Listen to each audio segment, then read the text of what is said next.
የሬዲዮ ሞዲ ድምጽ ነው። ጤና ይስጥልን በመላው ዓለም የምትገኙ ታዳሚዎቻችን እንደምሰንብታችኋል። ዓለም አቀፍ ዜና ፋይል ዝግጅታችን ይዘን ቀርበናል። ከዜናዎቹ ጋር ዳዊት ጀግኔ ነኝ። አብራችሁን ቆዩ። አበይት ዜናዎችን እናሰማችሁ።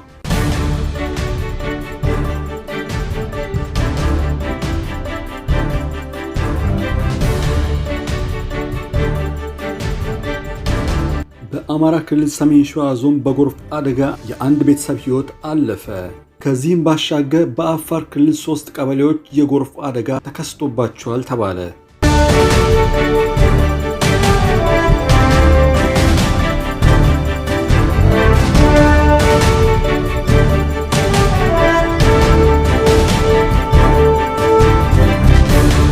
የአሜሪካ ልዑካን የሆኑ ሳማንታ ፓወር ኢትዮጵያን ጎብኝተው ተመለሱ።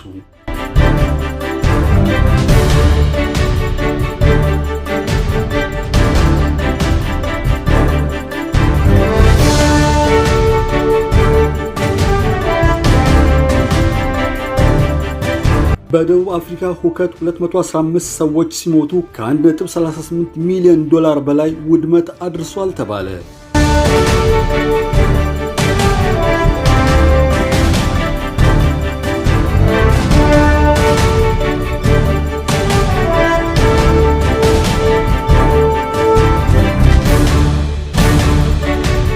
የማሊው ፕሬዝዳንት ከግድያ ሙከራ አመለጡ።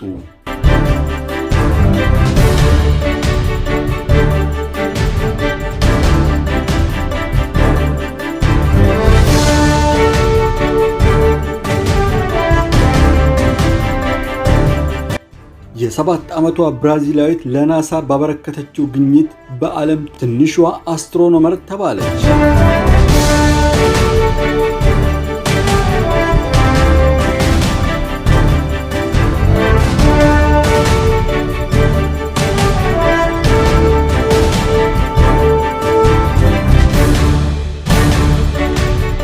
የሚሉት ለሰዓቱ ካሉ ዋና ዋናና ግንባር ቀደም ዜናዎች ይሆናሉ። በመጨረሻም የስፖርት ዜና ይኖረናል። በቶኪዮ ኢትዮጵያን ድልን ተቀዳጅተዋል።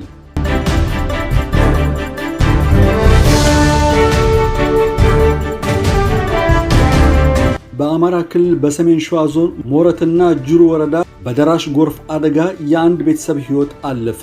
የዞኑ ፖሊሲ መምሪያ የሚዲያና ኮሚኒኬሽን ክፍል ኃላፊ ኮማንደር ተስፋዬ ግዛቸው ለፋና ብሮድካስቲንግ ኮርፖሬሽን እንደገለጹት የጎርፉ አደጋ የተከሰተው በሞረትና ጅሩ ወረዳ ጁሃር አካባቢ ጃትና ይቆ ቀበሌ ልዩ ቦታው ይዜድ ከተባለ ስፍራ ነው። ሐምሌ 30 ቀን 2013 ዓ.ም ከቀኑ 11 ሰዓት ተኩል ከስራ ወደ ቤታቸው ሲመለሱ የነበሩ እናት አባትና ልጅ የሆኑ የአንድ ቤተሰብ አባላት ጉድበር ወንዝ ሞልቶ በደራሽ ጎርፍ ተወስዷል ብለዋል። በፍለጋ የሶስቱም ሰዎች አስከሬን መገኘቱን ተናግረዋል። የክረምቱ ወቅት ዝናቡ የከበደ የመጣ በመሆኑ ህብረተሰቡ አቋራጭ መንገዶችን ከመጠቀም ይልቅ ድልድዮችን መጠቀም እንዳለበት ጠቁመው ለመብረቅ አደጋ አጋላጭ ከሆኑ ሁኔታዎች ተገቢውን ጥንቃቄ እንዲያደርጉ ኮማንደር ተስፋዬ አሳስበዋል። በአዋሽ ወንዝ ሙላት በ3 ቀበሌዎች የጎርፍ አደጋ መከሰቱን የክልሉ የአደጋ መከላከልና ምግብ ዋስትና ማስተባበሪያ ጽሕፈት ቤት አስታወቀ። በጽሕፈት ቤቱ የቅድመ ማስጠንቀቅና ፈጣን ምላሽ ዳይሬክተር አቶ አይደሃስ ያሰን እንደተናገሩት ሐምሌ 28 2013 ዓ.ም ጀምሮ በወረዳው 3 ቀበሌዎች የአዋሽ ወንዝ ሰብሮ በመውጣት ጎርፍ አስከትሏል። አደጋው ቀድሞ በተከናወኑ የቅድመ ጥንቃቄዎች ስራዎች ህብረተሰቡ ከአካባቢው እንዲወጣ በመደረጉ የተፈናቀሉ ሰዎች ከ100 አባወራዎች የሚበልጡ ሲሆኑ ጎርፉ 50 ሄክታር መሬት በሚሆን የእርሻ መሬት ላይ ጉዳት አድርሷል ብለዋል። ጎርፉ የተከሰተባቸው ቀበሌዎች የከርቡዳ፣ ኮሎዱራ እና ኒኔሌ ቀበሌዎች ሲሆኑ ጎርፉ የሰበረበትን አካባቢ ለመዝጋት ከሚመለከተው የተፋሰስ ባለስልጣን ጋር በመሆን ርብርብ እየተደረገ ነው ማለታቸውን የዘገበው ኢዜአ ነው። በክረምቱ ከፍተኛ ዝናብ የተመዘገበ ከመሆኑም ጋር ተያይዞ የአዋሽ ወንዝን ተከትለው በሚገኙ 10 ወረዳዎች የጎርፍ አደጋ እንዲከሰት ይጠበቃል ያሉት ዳይሬክተሩ ለዚህም ቀደም ሲል አስፈላጊው ቅድመ ዝግጅት ሥራ መከናወኑን አስረድተዋል። በተለይም በእነዚህ ወረዳዎች ስር የሚገኙ 40 ቀበሌዎችን ጨምሮ ከአጎራባች ከፍተኛ ቦታዎች የሚነሱ ተፋሰሶች ምክንያት ከነዚህ አካባቢዎች ከ90,000 ሰዎች በላይ የጎርፍ ተጠቂዎች ሊሆኑ እንደሚችሉ ገልጿል። ዓላማውን ያላሳካው የሳማንታ ፓወር የኢትዮጵያ ጉዞ በትግራይ ክልል በሰብአዊ ድጋፎች ገደብ ሳይደረግባቸው ለተረጂዎች በሚደርሱበት ሁኔታ ላይ ከኢትዮጵያ ባለስልጣናት ጋር ለመወያየትና ጫና ለማሳደር አቅደው ወደ ኢትዮጵያ የመጡት የአሜሪካ ዓለም አቀፍ የልማት ኤጀንሲ USAID ዋና ዳይሬክተር ሳማንታ ፓወር ዓላማቸውን ሳያሳኩ ወደ ሀገራቸው መመለሳቸው ተጠቆመ። በኢትዮጵያ የሁለት ቀናት የሥራ ጉብኝት አድርገው የተመለሱት ሳማንታ በጉብኝታቸው ማጠናቀቂያ ላይ በሰጡት መግለጫ ከጠቅላይ ሚኒስትር ዶክተር አብይ አህመድ ጋር ለመነጋገር አቅደው የመጡ ቢሆንም እቅዳቸው አለመሳካቱን ተናግረዋል። የውጭ ጉዳይ ሚኒስቴር በበኩሉ ሳማንታ ወደ ኢትዮጵያ ከመምጣታቸው በፊት ጠቅላይ ሚኒስትር ዶክተር አብይ አህመድን ማግኘት እንደማይችሉ ተገልጾላቸዋል ተብሏል። ከኢትዮጵያ በፊት በሱዳን ጉብኝት ያደረጉት ዳይሬክተሯ ከትግራይ ክልል ጦርነት ሸሽተው በስደት ላይ የሚገኙ የትግራይ ተወላጆችን ማነጋገራቸውን ጠቁሟል። በሱዳን በኢትዮጵያ ስላካሄዱት ጉብኝት መግለጫ የሰጡት ሳማንታ ፓወር ሱዳን በቋፍ ላይ ያለ የዲሞክራሲ መንገድ ላይ ያለች አገር ሲሉ የገለጹ ሲሆን ኢትዮጵያ በግጭት ማጥ ውስጥ ያለችና የረሃብ አደጋ የተደቀነባት አገር በማለት ገልጸዋል። የኤርትራ መንግስት በትግራይ ክልል ውስጥ የሚገኘውን ያሰፈረውን የጦር ሰራዊት በአስቸኳይ እንዲያወጣ አጥብቀው ያሳሰቡት ዳይሬክተሯ ባለፉት ወራት የኢትዮጵያ መሬት በኃይል ወረራ ስለያዘችው ሱዳን ምንም ነገር አለማለታቸውም ጥያቄ አስነስቶባቸዋል። በወልዲያ ዩኒቨርሲቲ የፖለቲካ መምህር የነበሩት ዶክተር ተስፋዬ ታመነ በሰጡት አስተያየት ሴትዮዋ ወደ ኢትዮጵያ የመጡት እንደ አንድ እርዳታ ድርጅት ኃላፊ በእርዳታ ጉዳዮች ላይ ለመነጋገር ሳይሆን ቀጥተኛ ፖለቲካዊ ጫና ለማሳደር እንደሆነም የኢትዮጵያ መንግስት እጅ ለመጠምዘዝና አሜሪካ ፍላጎትና ጫና ተገዥ ለማድረግ ነው ብለዋል። በተደጋጋሚ በትግራይ የሰብአዊ መብት ጥሰት ተፈጽሟል በሚል የምትወቅሰው አሜሪካ በማይካድራ እንደ በግ የታረዱትን ዜጎች ግን ከቁብ አልቆጠረቻቸውም። ይህ ደግሞ ኢትዮጵያውያን በእጅጉ ያሳዘነ ጉዳይ ነው ሲሉ ተችተዋል መምህሩ። የዶላር ምንዛሬ በ5 እጥፍ ማሻቀቡ ተገለጸ።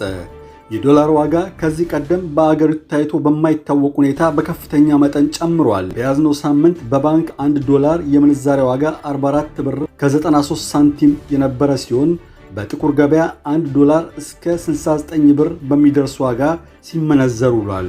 በከተማው መደበኛ ባልሆነ የውጭ ምንዛሬ መስመር በህገወጥ መንዛሪዎች የሚመራው ጥቁር ገበያ ባለፉት ጥቂት ቀናት ከዚህ ቀደም በአገሪቱ ታይቶ የማይታወቅ ከፍተኛ ጭማሪ አሳይቷል ተብሏል።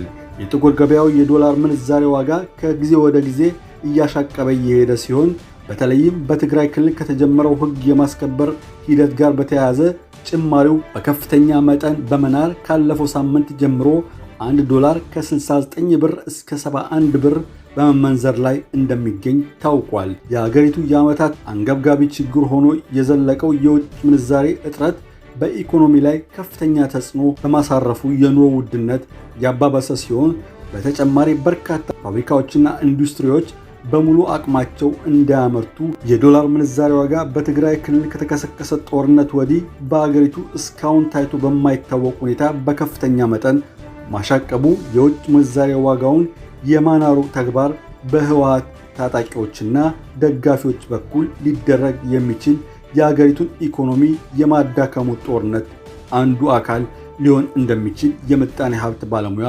ይናገራሉ።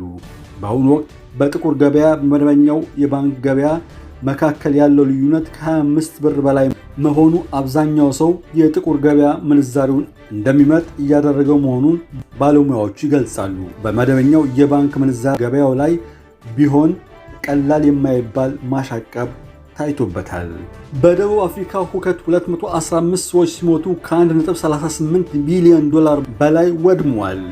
በደቡብ አፍሪካ ባለፈው ሳምንት በተከሰቱት የሁከት ዝርፊያና ብጥብጥ ድርጊቶች በድምሩ 215 ሰዎች ለሞት መዳረጋቸውን እስካሁን ባለው መረጃ በአገሪቱ የደረሰው የንብረት ውድመት ከ1.8 ቢሊዮን ዶላር በላይ ይደርሳል ተብሎ እንደሚገመት ዘ ናሽናል ድረገጽ ዘግቧል። የቀድሞ የአገሪቱ ፕሬዝዳንት ጃኮብ ዙማ መታሰራቸውን ሰበብ አድርጎ በተቀሰቀሰውና በተለያዩ የአገሪቱ ክፍሎች የተስፋፋው ሁካታና ብጥብጥ ከ40 ሺህ በላይ የንግድ ድርጅቶች በቀጥታ ተጠቂ መሆናቸውና ድርጅቶቹ ዘረፋ፣ ቃጠሎና ውድመት እንደደረሰባቸው የአገሪቱ መንግስት ማስታወቁን ኦል አፍሪካን ኒውስ ዘግቧል። በአገሪቱ የተለያዩ አካባቢዎች 161 የገበያ አዳራሾችና መደብሮች፣ 11 መጋዘኖች፣ 8 ፋብሪካዎች፣ 161 የመጠጥ ማከፋፈያዎች ውድመት እንደደረሰባቸው የአገሪቱ መንግስት ባወጣው መረጃ ያስታወቀ ሲሆን በሁከትና ብጥብጡ ተሳትፈዋል የተባሉ ከ2500 በላይ ሰዎች መታሰራቸውና በተወሰኑ ላይ ዝርፊያና ግድያ ጨምሮ የተለያዩ ክሶች መመስረታቸውንም አልጀዚራ ዘግቧል።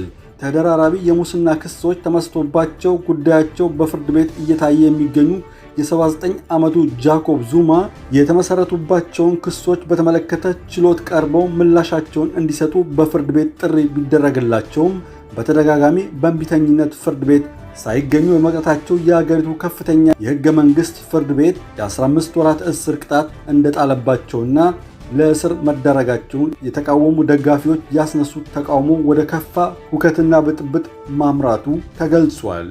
የማሊው ፕሬዝዳንት ከግድያ ሙከራ አመለጡ። በማሊ ከወራት በፊት በተካሄደው መፈንቅለ መንግስት ወደ ስልጣን የመጡት የአገሪቱ ጊዜያዊ ፕሬዝዳንት ኮሎኔል አስሚ ጎይታ ባለፈው ማክሰኞ በመዲናዋ ባማኮ በሚገኝ መስጊድ በ3 ታጣቂዎች ከተፈጸመባቸው የግድያ ሙከራ ማምለጣቸውን ሮይተርስ ዘግቧል። ፕሬዝዳንቱ በመዲናዋ ባማኮ በሚገኝ አንድ መስጊድ የኢድ አል-አድሃ አረፋ በዓል የጸሎት ስነ ስርዓት ላይ እያሉ 2 ታጣቂዎች ስለት ከያዙ ሌላ ተባባሪዎች ጋር በመሆን የግድያ ሙከራ እንዳደረጉባቸው የጠቆመው ዘገባው የደረሰባቸው ጉዳት ይኑር አይኑር በይፋ የታወቀ ነገር አለመኖሩን አመልክቷል። ጥቃቱ ከተሞከረባቸው ከሰዓታት በኋላ ለጋዜጠኞች በሰጡት መግለጫ ነገርየው የስራው አካል ነው፣ ምንም ችግር አልደረሰም ሲሉ ጉዳዩን ቀለል አድርገው መናገራቸውንም ዘገባው አስረድቷል። የ38 ዓመቱ ኮሎኔል አስሚ ጎይታ ባለፈው ነሐሴ ወር በመሩት መፈንቅለ መንግስት ፕሬዝዳንት አቡበክር ኬታን በማስወገድ ጊዜያዊ መንግስት መስርተው አገሪቷን ሲመሩ እንደቆዩ ያስታወሰው ዘገባው ከ3 ወራት በፊት ደግሞ ራሳቸውን ጊዜያዊ ፕሬዝዳንት አድርገው መሾማቸውን አክሎ ገልጧል።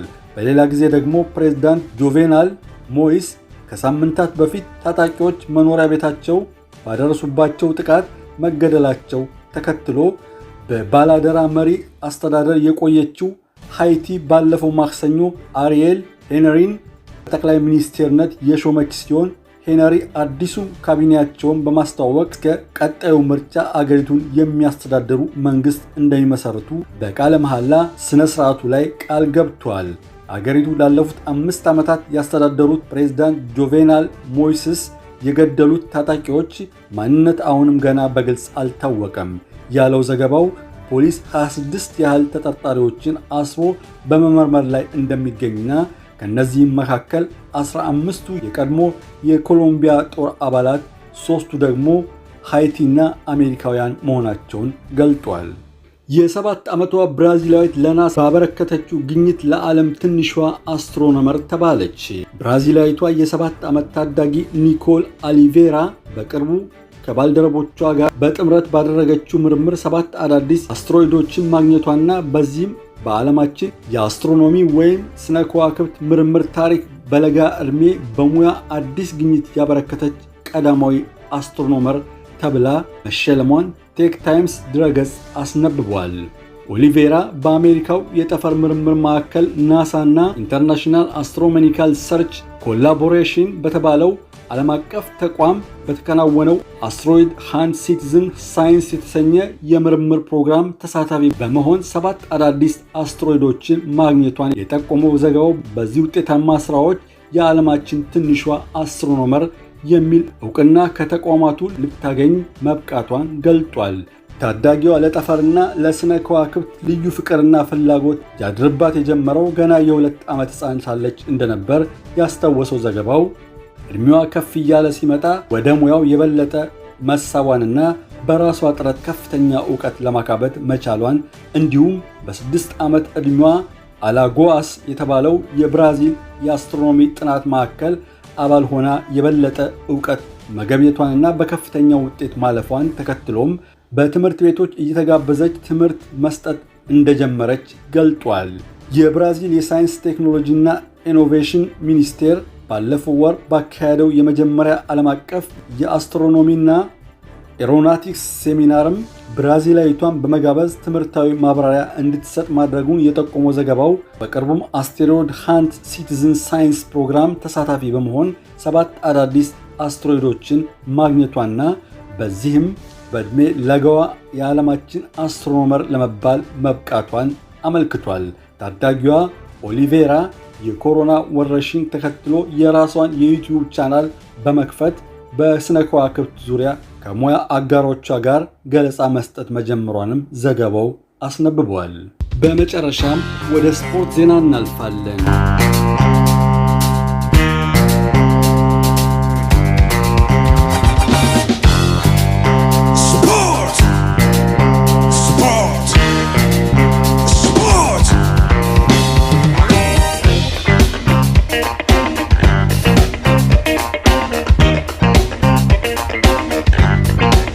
በቶኪዮ ከ16 ቀን በፊት የጀመረው 32ኛው የኦሎምፒክ ውድድር 2020 ዓ.ም ተጠናቋል። በዚህም የአትሌቲክ ውድድር ከ60 በላይ የሚሆኑ አገራት የተወዳደሩበት ሲሆን የተለያዩ የአትሌቲክስ፣ የቦክስ፣ የሩጫና እንዲሁም የተለያዩ የስፖርት ጂምናስቲኮች፣ አሎሎ ውርወራ፣ ሌሎችም እግር ኳስን ጨምሮ ተከናውኗል።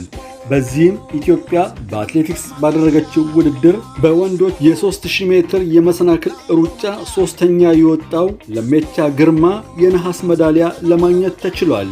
በ10000 ሜትር ሰለሞን በርጋ አንደኛ በመውጣት የወርቅ ሜዳሊያ ሲያገኝ 27 ደቂቃ ከ43:22 ሰከንድ በማጠናቀቅ የወርቅ ሜዳሊያ ተቀዳጅቷል።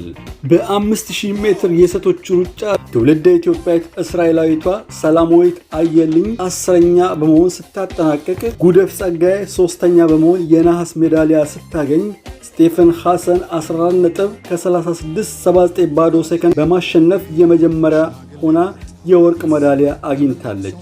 ኬንያዊቷ 14 ነጥብ 38 ከ36 ባዶ ሰከንድ በማሸነፍ ውጤቷን አስመዝግባ ሁለተኛ በመውጣት የብር ሜዳሊያ ለማግኘት በቅታለች። ወደ ሴቶች ማራቶን ስናልፍ ደግሞ አሁንም ኬንያዊቷ ፕራስ ጀርቸርቸር የወርቅ ሜዳሊያ ስታገኝ 2 ሰዓት ከ27 ደቂቃ ነጥብ 20 ባዶ ሰከንድ ውጤት በማግኘት የወርቅ ሜዳሊያ ስታገኝ ሁለተኛዋም ኬንያዊት ስትሆን ብርጂድ ኮስኪ 2 ሰዓት ከ27 ደቂቃ ባዶ 36 ሰከንድ ሁለተኛ በመውጣት የብር ሜዳሊያ ማግኘት ችላለች። አሜሪካዊቷ ሙሊ ዜይዳል 2 ሰዓት ከ27 ደቂቃ ከ46 ሰከንድ የሶስተኛ ደረጃ በመያዝ የነሐስ ሜዳሊያን ተቀዳጅታለች። ኢትዮጵያዊቷ ሮዛ ደረጀ 2 ሰዓት ከ28 ደቂቃ ከ38 ባዶ ሰከንድ በመውጣት በአራተኛ ደረጃ አጠናቃለች። ማራቶን ሴቶች አትሌቶቻችን አልቀናቸውም ዘንድሮ። በ5000 ሜትር የሴቶች ሩጫ ተሰንበት ግደይ አዲስ ሪከርድ አስመዝግባ ሶስተኛ በመውጣት የነሐስ ሜዳሊያ ተቀዳጅታለች። ትውልደ ኢትዮጵያ የሆነችው የሆላንድ ዜግነት ያላት ሲፋን ሐሰን አንደኛ በመውጣት የወርቅ ሜዳሊያ አግኝታለች። ሁለተኛ ቃል ኪዳን ገዛኸኝ የብር ሜዳሊያ አግኝታለች። ተሰንበት ግደይ ሶስተኛም ብትወጣ ሰዓቷን በማሻሻል አዲስ ሪከርድ ስታስመዘግብ 14 ደቂቃ ከ06.62 ባዶ ሰከንድ አጠናቃለች። በማራቶን ሩጫ ውድድር ከ15 በላይ የሚሆኑ የተለያዩ አገራት ውድድሩን አቋርጠዋል በህመም ምክንያት። ከእነዚህም መካከል ብርሃን ደበበ ውድድሩን አቋርጣለች። ዘይነባ ይመር እንዲሁም እስራኤላዊቷ በ48ኛ ደረጃ ስታጠናቀቅ ማወር ቲዮር ትባላለች። 2 ሰዓት ከ37.52 ባዶ ሰከንድ ነው ያጠናቀቀችው። 66ኛ ደረጃን ይዛ የወጣችው እስራኤላዊት ትውልደ ኬንያዊት ስትሆን ሉና ቹዋታይ ሰልፈተር ትባላለች። 2 ሰዓት ከ48 ደቂቃ ነጥብ 31 ባዶ ሰከንድ አጠናቃለች። ወደ ወንዶች ማራቶን ስናልፍ ደግሞ ኢትዮጵያውያን አሁንም የወርቅ ሜዳሊያ አልተቀዳጁም። ውድድሩ ከባድ እንደነበረ ይነገራል። የጃፓን ሞቃታማና ነፋሳማ አየር ለሩጫው ከባድ ከማድረጉም በላይ በወንዶች የማራቶን ውድድር ከ30 በላይ የሚሆኑ ሀገራት ውድድሩን አቋርጠው እንደወጡ ተገልጿል። በውድድሩም ኬንያ የበላይነትን በመቀዳጀት አንደኛ በመውጣት የወርቅ ሜዳሊያ አግኝታለች። አሊዮድ ኪፕቾጌ 2 ሰዓት ከ08 ደቂቃ ከ38 ሰከንድ በማጠናቀቅ የወርቅ ሜዳሊያ ሲያገኝ ሁለተኛ ሆላንዳዊ ትውልደ ሶማሊያዊው አብዲ ነጋያ 2 ሰዓት ከ9 ደቂቃ ከ58 ባዶ ሰከንድ አጠናቆ ሁለተኛ በመውጣት የብር ሜዳሊያ ሲያገኝ፣ ሶስተኛ ቤልጂካዊ ትውልደ ሶማሊያዊ ነው። በሽር አብዲ ይባላል። 2 ሰዓት ከ10 ደቂቃ በሆነ ውጤት በማጠናቀቅ የነሐስ ሜዳሊያን ተቀዳጅቷል። በዚህ በማራቶን ውድድርና በ5000 በ10000 አፍሪካን አትሌቶች ምንም ዜግነታቸው ከአፍሪካ ውጭ የሆኑ የተለያዩ የአፍሪካ አገራት አትሌቶች ዜግነታቸውን በሌላ ሀገር በማድረግ የውድድሩን ትኩረት በመሳብ ፉክክሩን የጠበቀ አድርገውት ቆይተዋል። ሆነም ቀረም ሜዳሊያዎቹ በትውልደ አፍሪካውያኖች የተወሰደ ሜዳሊያ በመሆኑ ሊያስከፋ አይገባም። በወንዶች ማራቶን ብዙም ሳንርቅ 13ኛ የወጣው እስራኤላዊ ትውልደ ኢትዮጵያዊው ማሩ ተፈሪ 2 ሰዓት ከ13 ሰከንድ 02 ባዶ ሰከንድ አጠናቋል። 28ኛም እንዲሁ ትውልደ ኢትዮጵያዊ እስራኤላዊ ግርማ አማረ 2 ሰዓት ከ16 ደቂቃ 17 ሰከንድ በማጠናቀቅ 28ኛ ደረጃውን ይዞ ወጥቷል። ማራቶኑን ካቋረጡት ተወዳዳሪዎች መካከል ኢትዮጵያዊ ለሊሳ ዴሲሳ፣ ሲሳይ ለማ፣ ሹራ ቂጣጤ ውድድሩን በህመምና በአቅም ማነስ አቋርጠው ወጥቷል። በተለይ ሹራ ውድድሩ ከመጀመሩ በፊት ቀደም ብሎ ዳግም የአበበ ቢቂላን ታሪክ በቶኪዮ እደግማለሁ ሲል ዝቶ እንደነበር ይታወሳል። ሆኖም ሳይሳካለት ቀርቶ ውድድሩን አቋርጦ ወጥቷል። በዚህ የሴቶችና የወንዶች ማራቶን ውድድር ከ194 በላይ ሀገሮች የተሳተፉ ሲሆን ወንዶች ብቻ 106 አትሌቶችን አሳትፈዋል። ሴቶች ደግሞ 88 የሚጠጋ አትሌቶችን በማሳተፍ ውድድሩ ተከናውኗል። የዘንድሮ የ2020 የኦሎምፒክ የጃፓኑ የአትሌቲክስ ውድድር አዳዲስ አትሌቶችን በመተካት ልዩ ውጤቶች ታይተዋል። በተለይ አሜሪካኖች በ100 ሜትር የሩጫ ውድድር ብዙም አልተሳካላቸውም። እስራኤል በዘንድሮ የቶኪዮ የኦሎምፒክ ውድድር ላይ ውጤት አስመዝግባለች። 3 ሜዳሊያዎችን ስታገኝ 2ቱ የወርቅ ሜዳሊያዎች ናቸው። ይህ የሚያመለክተው ሩጫ ወይም ደግሞ የተለያዩ የስፖርት ክንውኖች ሲካሄዱ ለአፍሪካኖች የተመደበ ሩጫ ወይም ደግሞ ውድድር ነው ማለቱን እዚህ ላይ መሰረዝ አስችሏል። ማንኛቸውም አትሌቶች ጠንክረው ከሰሩ የማሸነፍና የወርቅ ሜዳሊያ የማግኘት ዕድላቸው ሰፊ መሆኑን በዘንድሮ የ2020 የጃፓኑ የቶኪዮ ኦሎምፒክ ውድድር ላይ አስመስክረዋል። በኦሎምፒክ አትሌቲክስ ውድድር የወርቅ ሜዳሊያ እንዲሁም የነሐስ ሜዳሊያ ላገኙ በሙሉ እንኳን ደስ አላችሁ፣ እንኳን ደስ አለን ብለናል።